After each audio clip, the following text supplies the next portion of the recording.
I'm Bill Leipold, and welcome to this edition of Breakfast at the Barracks. Joining me today is Raphael J. Caprio, Professor of Public Administration at the Edward J. Bloustein School of Planning and Public Policy at Rutgers, New Brunswick. Raphael, welcome to the show. Pleased to be here, Bill. Let's jump in. Your current research focuses on budget and municipality issues around the state of New Jersey. Can you talk a little bit more about that? Sure. In the last few years, the state of New Jersey, like many of the states, have experienced a considerable challenge with respect to tax revenues, increased health care costs, and so on.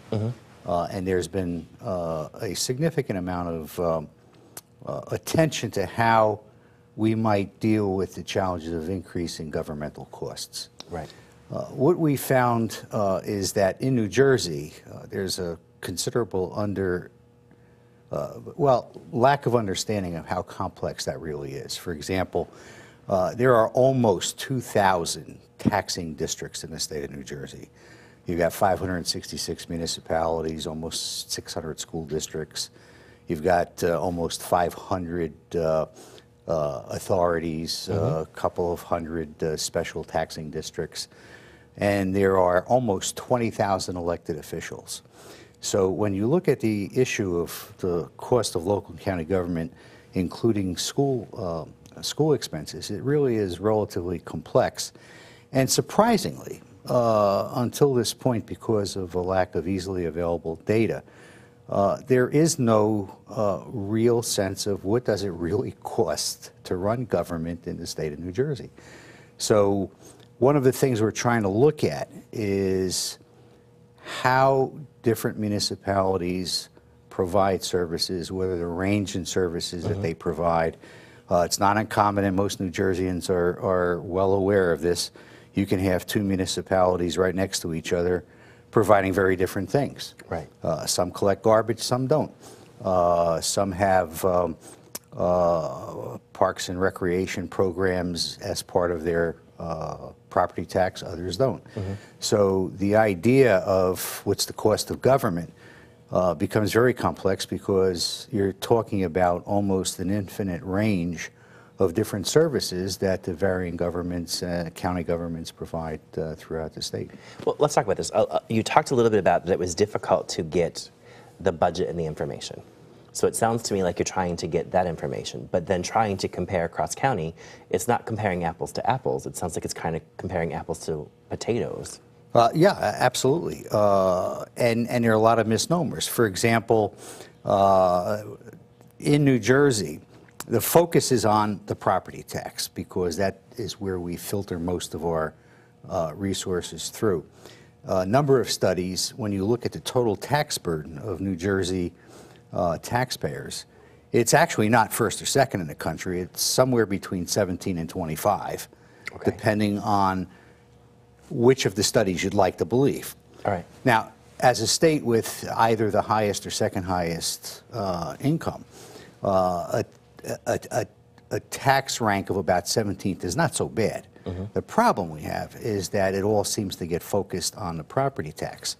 And interestingly, even after the bubble and burst of the housing market, the effective tax rate today for homeowners in the state of New Jersey as a function of the true value of their property is actually no different than it was in 2003. Okay. Now, at one point around 2007, 2008, when you had the bubble, just before the pop, the rate was actually lower. So over the course of the last decade, the effective rate paid by New Jerseyans actually decreased, and now it's coming back up a little bit. But if you look back 10 years, it really is at about the same level. What we're having pressure on, of course, is the fact that at the same time, there are income pressures, there are tax revenue pressures, and we finally got the state to the point where it has recognized and has kicked the can down the road to the point where it can no longer do so with respect to unfunded pension liabilities, and auxiliary to that were efforts to try and help with the cost of health care throughout the state in terms of municipalities and so on. So there are some significant challenges that we are facing. So the research that we're beginning to look at is really focusing on what are the choices that are going to have to be made in local county government, in school districts, because it is unlikely we are going to have the revenue stream necessary to pay for current services as we anticipate those costs are going to go up. Well, and one of the things that New Jersey's been dealing with is potentially merging services between either municipalities, counties, those kind of things. I know in November some of those issues were on the ballot. How successful is merging services, and can it be done successfully? Well, this is like almost any complex problem. Consolidation of municipalities is a theoretical tool that may be one of 100 potential solutions. Okay. But there is very little data that suggests that larger municipalities are more cost effective. Quite the contrary, our preliminary data suggests that larger municipalities may actually have a slightly higher cost per capita. Let me give you an example. If you have two municipalities that are relatively small and homogeneous, you have a range of services. As you begin to increase the size of the municipalities, the likelihood of increasing the heterogeneity of the citizenry, of the people living in a municipality, is also likely to increase. And as you have a more diverse population, the demand for services is likely going to increase. Correct. So you may have certain economies of scale, but at the same time, you may have a greater demand for new services. So on the one hand, there's nothing that essentially demonstrates that simply by consolidating you're going to save anything close to the range of costs that you would need to solve the problem. Number one, and there are a whole host of other possibilities that one could look at. You know, the consolidation of services, not necessarily municipalities.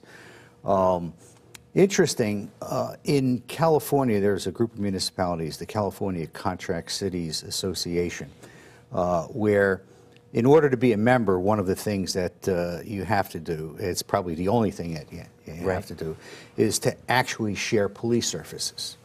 Okay. And oftentimes it's provided by the county. There are other ways that can be done, but essentially there's a shared police service. And they can provide a variety of different services as a municipality may need it or want it. All right. We're talking about that kind of thing in New Jersey.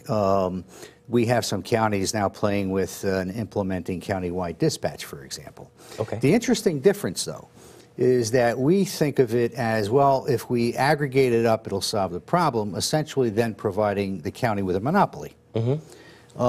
In California, they operate it in a way in which the service is actually bid every 4 or 5 years. Okay. Any number of providers can bid on it. There is a separate office that essentially is there to affirm that the price being set as a result of the competitive process is a reasonable competitive price. And there are pressures in how this operates that creates almost a quasi-market price. All right. Which we don't have here in New Jersey. So there are things we can learn from other states that in the past we've been kind of reticent to do. Right. But there are different ways that we can approach this, realizing that, you know, it's kind of like an onion. You got to peel off one layer at a time, and what's going to work in one part of the state is not going to work in another. Recent example in terms of consolidation of municipalities, very rare.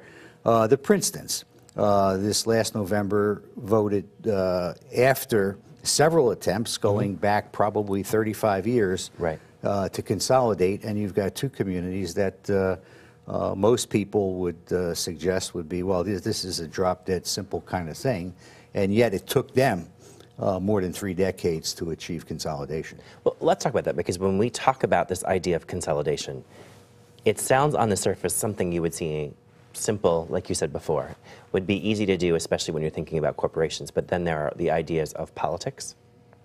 There's the idea in terms of who's going to lead it, how that's going to happen, and how, I mean, how does one solve that? I mean, in a company takeover, somebody buys somebody out, and it's simple. In a municipality, how do politics play into this conversation? Well, it's a great question. Let's take 2 municipalities. One is a borough, one's a township.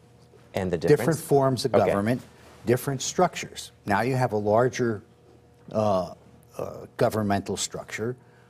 Is it now going to be a strong mayor council? Are you going to divvy it up into wards? Right. These are all questions that have to be resolved. And depending on the answer, there may be efficiencies and there may not be efficiencies in terms of cost efficiencies. Well, I mean, when we're merging things like that, who determines it? Does the voter determine it based upon, okay, we're taking a borough and a township, now we're going to put up for a vote about what we are? They make recommendations. Like, how does that determination made? Well, the first determination is made, obviously, by both communities agreeing to merge. In the case of Princeton, there was a relatively comprehensive study over the course of, I believe it was about 2 years, that looked at a number of the issues associated with it that hopefully, I believe, will be forming the plan for moving forward. Okay. So now it's somebody's job to take the plan and to implement it now that the voters have said. Yes, and it's going to be done within, essentially by January 1st, 2013. So is the hope here that it cuts down on the cost of services, or it just make good sense?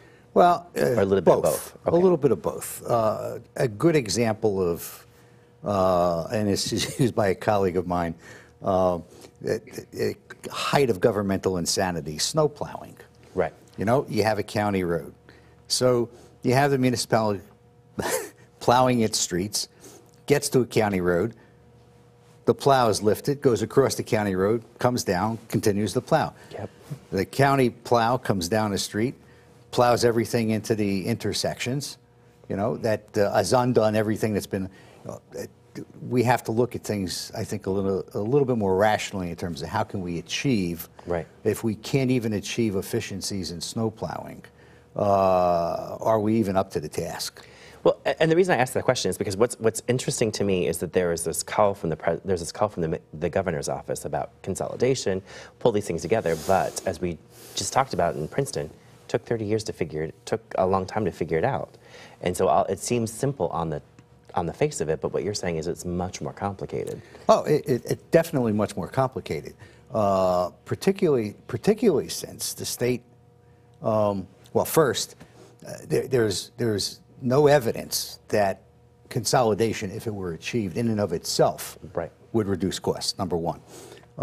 Number two, you're asking that this occur in a time when municipalities already are being strapped with respect to revenues. Correct. Okay. Thirdly, we're not really providing municipalities with the kind of freedom that would encourage this kind of thing. You know, the civil service rules, if you have one municipality adjacent to another, one civil service, one is not, it's virtually impossible to begin thinking about how you're going to come to grips with merging those two municipalities. So there needs to be far more effective legislative tools to encourage that. Now, whether or not there are the kinds of savings necessary, I'm a bit unsure about. But if in fact this is one of the things being encouraged, then you can't encourage it without providing the tools necessary to achieve it. All interesting discussion. I'm interested to kind of see what happens, see where your research goes, and wow, this is a lot more more complex than I think folks realize. So thanks for joining us today. We really appreciate it. My pleasure. Thanks for the education on that. Well, we'll be right back, so we'll continue in a second.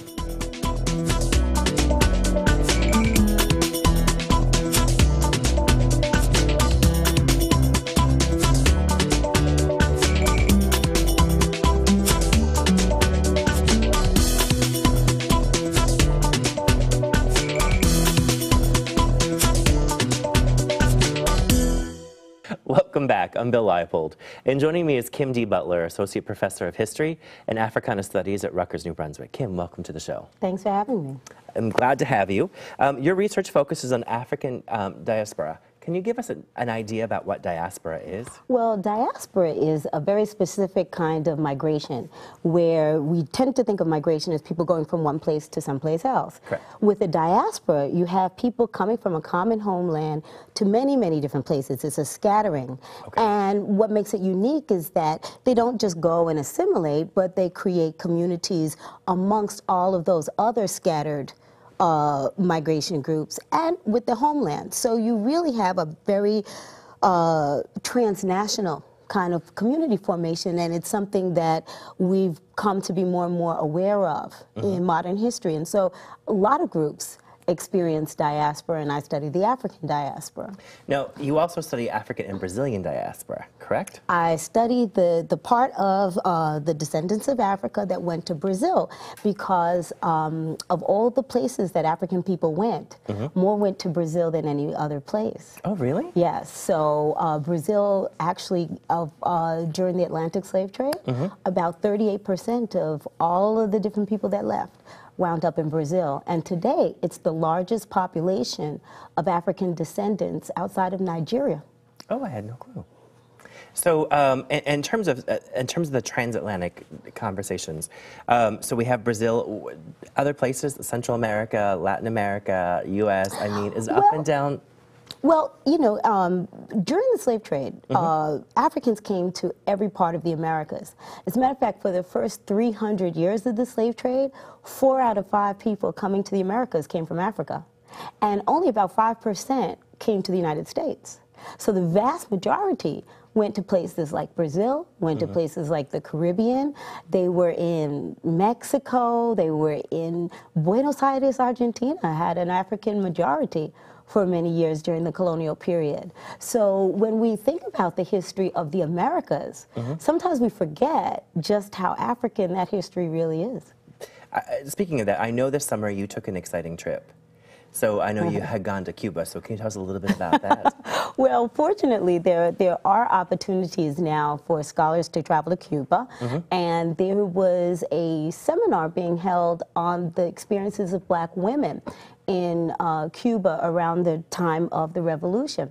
And so I had a chance to participate in that. So it's down in Havana in May of this year. And because the experiences of African descendants are often hard to track, and particularly the voices of people who have not been recorded in history. And in this case, we were looking at the history of women who often worked as domestic workers, or people that we don't often have written histories from. But we were looking at ways in which we can capture those histories through memoir. We happened to go with a novelist who wrote a novel about his mother's experience in his mother's voice. And as we get into that, we find out that those were the kind of people who were integrally involved in the revolution. We had, they could tell stories about Che Guevara's troops tunneling through the people's homes in Santa Clara, waiting to meet the oncoming forces from Batista. So it's wonderful histories that we don't often know about, and so as a historian, I'm always interested in figuring out new ways to get at those histories. Well, I'm fascinated by the conversation of we don't often get to hear the history. Is part of the conversation we didn't get to hear the history because of gender, because of socioeconomics, because of race, all those kind of different things that put into play, or what were some of the other kind of areas that we didn't get a chance to hear those, or we're just hearing those for the first time now? Well, first of all, it's all of the above, because you have people who were not the ones writing history for a long time. You had a history that tended to not give as much importance to the lives of ordinary people, the lives of poor people. However, in terms of what's been done, over the course of the last century, we have really begun to pioneer lots of ways of getting at those histories. For example, oral history has been important. Looking at material history has been important. And so the work is being done. What's the challenge now is, as that work increases is to how to get that work out of the academy and the specialists into the everyday knowledge of folks. And so the same way we have movies about the Patriot and about, you know, our historical dramas, we need to begin to be a little bit more creative about the kinds of stories, because they're great stories. And so that's important. Well, yeah, sorry. No, because part of what I guess I was going to bring up was the fact that you had served some time with the Smithsonian Institute. I served time with them. And so part of the reality here Yeah. is, you know, I guess you have a practical application in terms of how to get stories out. Sure. I mean, actually, it was a really interesting experience for me because I did some curating on an exhibit about the first 20 years after the Revolution, the American Revolution. And one of the things that we had there was we wanted to include the voices of Africans. Right. And George Washington had slaves. So we had a painting of Will Lee with the Washington family, who Washington freed. But he had him work for Martha until Martha died, which was another 20 years. Right. And that story just kind of got lost in the original way you saw the exhibit. It just said, this was Will Lee, the servant of George Washington. And so what we did was we just simply rewrote the label that you see. And we said, well, this man was enslaved and, you know, had to go with Washington to Valley Forge and all those other places he might not have wanted to go. And so what made it come home for me was where you saw a little third grade group coming through. And one of the little girls looked at the picture and she read it and she goes, George Washington had slaves? And we said, yeah, he did. And she said, and they let him be on the dollar bill?